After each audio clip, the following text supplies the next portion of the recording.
Hey guys, good morning and welcome back to my channel. So for today's vlog, ayan, so pangilang araw na natin ngayon. So ready 4 days. So Friday ngayon, walang pasok. So ang gagawin natin ngayon, maglinis dito sa room at maglalaba guys. Ayan, light na natin yung ilaw para naman makita nyo yung charot. Ayan guys, so buksan natin to kasi maglalaba.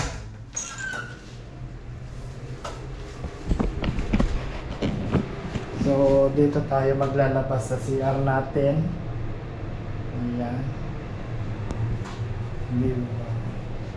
yung inimbag kong tubig, o yan, medyo mainit pa rin.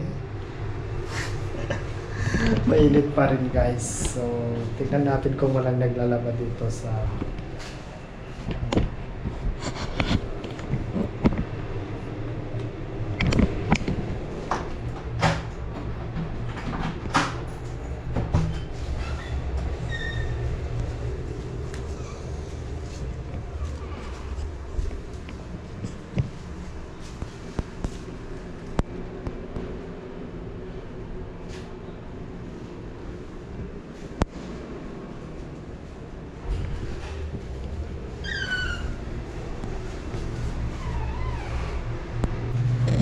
so may naglalaba guys. So mamaya tayo maglaba. Ayan. So for now, ano ba? Hihiga na lang muna. Higa na lang ulit guys. Ayan. So mamaya na tayo maglaba. So patayin ko yung ilaw kasi matutulog muna ako ulit.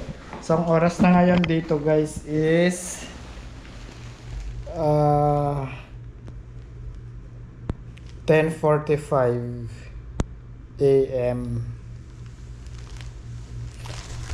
Ayan, 10:45 na dito guys. So ayun nga, magkwento na lang ako. So kahapon, ayan, medyo nakakain na rin ako ng maganda-ganda kasi meron na akong rice cooker, nakapagluto na ako. And nakapamili na rin ng mga pagkain. Hindi tulad nung first day and second day ko dito guys, na as in wala akong kain. May pera nga pero hindi ko alam kung saan yung bilihan dito banda kasi andito ako sa may Jubel area ngayon Buti sana kung sa Dammam kasi pag dun sa Dammam medyo kabisado ko. So dito hindi ko masyadong kabisado. And one more thing is wala kasi akong susi doon sa gate sa baba kasi nasa second floor kami guys. Ayan, so wala akong susi doon. So kahit lalabas ako, pagka may pumasok, pag sinara na yung pintuan, hindi na ako makakapasok. Yung susi lang ng room ko yung ibinigay nila before. So wala din. So ginawa ko noon is nag-abang ako doon. Nag-abang ako dyan kung may mga Pinoy na lalabas. Pero walang lumabas guys. So nag-try naman akong kumatok pero siguro tulog na sila noon, walang nagbukas. So ang ginawa ko is nandun ako sa baba, sa may pintuan sa baba, nag-abang ako. Buti na lang may lumabas na isang Indiano yata. Ayan, so may susi din siya. So nagpasama na lang ako sa kanya para bumili ng tubig kasi Diyos ko, uhaw na ako nun, di ko na kaya nag-abang na talaga ako dun para lang makainom ako ng tubig. So actually may mga Pinoy din naman akong kasama dito. So yung sa harapan ko Pilipino din. Tapos actually lahat ng mga nandito na room puro mga Pinoy, pero syempre nung uwian, ayan, kanya-kanyang pasok na sa room. So ayun. Ayaw ko nang magkwento. Charot. As in, ang hirap. Mas lalo na siguro kung kung first timer kang pumunta dito tapos ganito yung mapupuntahan mo. Naku, patay. As in, buti medyo hindi ako masyadong yung first time lang na pumunta dito. Talagang nag-abang ako ng tao dun sa labas. Ang init. Ang init pa naman pag nasa labas ka. Ayan, so nag-abang talaga ako nung buti na lang may lumabas nga na Indiano kaya nagpasama ako nun. Nakabili naman ako ng pagkain nun pero walang rice kasi nga walang kanin. Kasi yung bilihan dyan na medyo malapit-lapit naman, lang siya, roasted, tawag doon, roasted chicken lang. Yung lang siya, parang tawag doon, parang sa Jollibee lang or McDo na fried lang yung fried chicken. Tapos tawag doon yung French fries, tapos kubos. Kubos tawag nila yung yung bilog na parang basta kubos tawag nila. Ay, ganito meron pa akong natira dito yung ganito guys. So yun yung kinakain ko nung araw na yon, nung 2 araw. Tapos the next night na ayun, may isa na Pinoy na naawa siguro sa akin. Ayan, so niyaya niya akong kumain, nag-dinner. Ayun guys. So mahirap kahit sabihin natin may mga Pilipino dito, hindi lahat ng Pilipino matulungin guys. Iyan.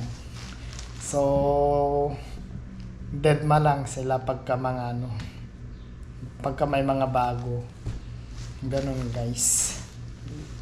Pero hindi naman lahat ganun. Meron din naman mga Pilipino na matulungin. Na pagkaalam nilang bago ka, ayan, syempre, bago ka nga, wala ka pang mga lutuan, wala ka pang pagkain, ganun. May mga Pinoy naman talaga na tumutulong din.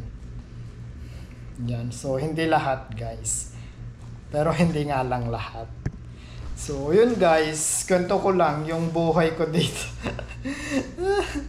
Kwento ko lang yung nangyari sa akin. Pero, ayan. Hindi kasi ako nakapagdala ng mga pagkain galing Pinas. Kasi ang akala ko noon, yung bag ko is mag-over baggage. So, ang nadala ko lang is mga biscuit lang.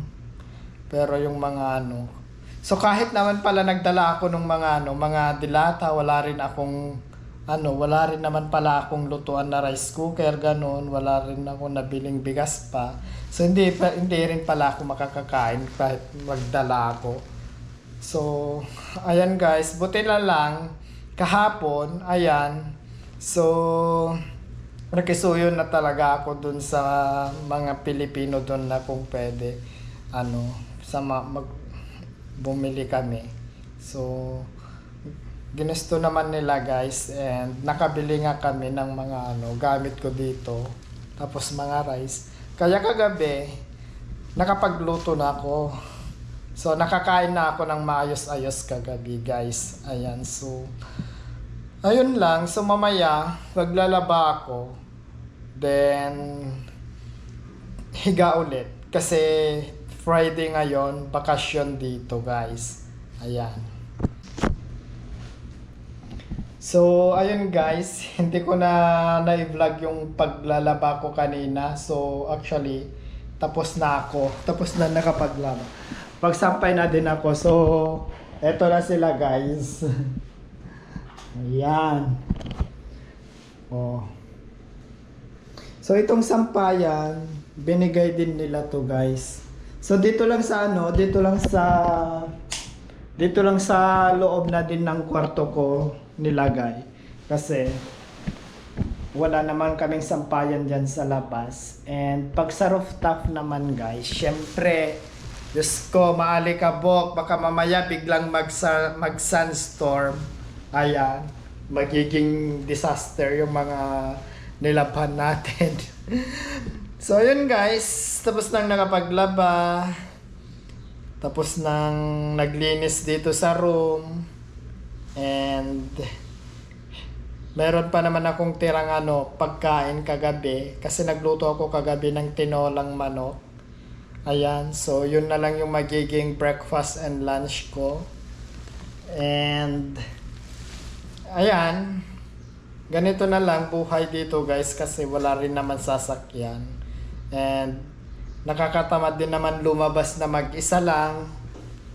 Ayan guys, so dito na lang muna tayo. Saka huwag muna tayong labas ng labas kasi wala pa tayong ikama. Ayan guys. So yun lang guys, and sana maging updated kayo sa aking mga bagong video. Sana subaybayan nyo ang aking munting pagbablog dito kung paano yung buhay ko dito sa Saudi. Ayan guys. And ayun. So kung bago ka pa lang sa aking channel, please don't forget to click like, shares, and subscribe. Ayan guys. So pagsampal na ang pulang button, hilahin ng notification bell para lagi kang updated sa aking mga bagong video. So yun.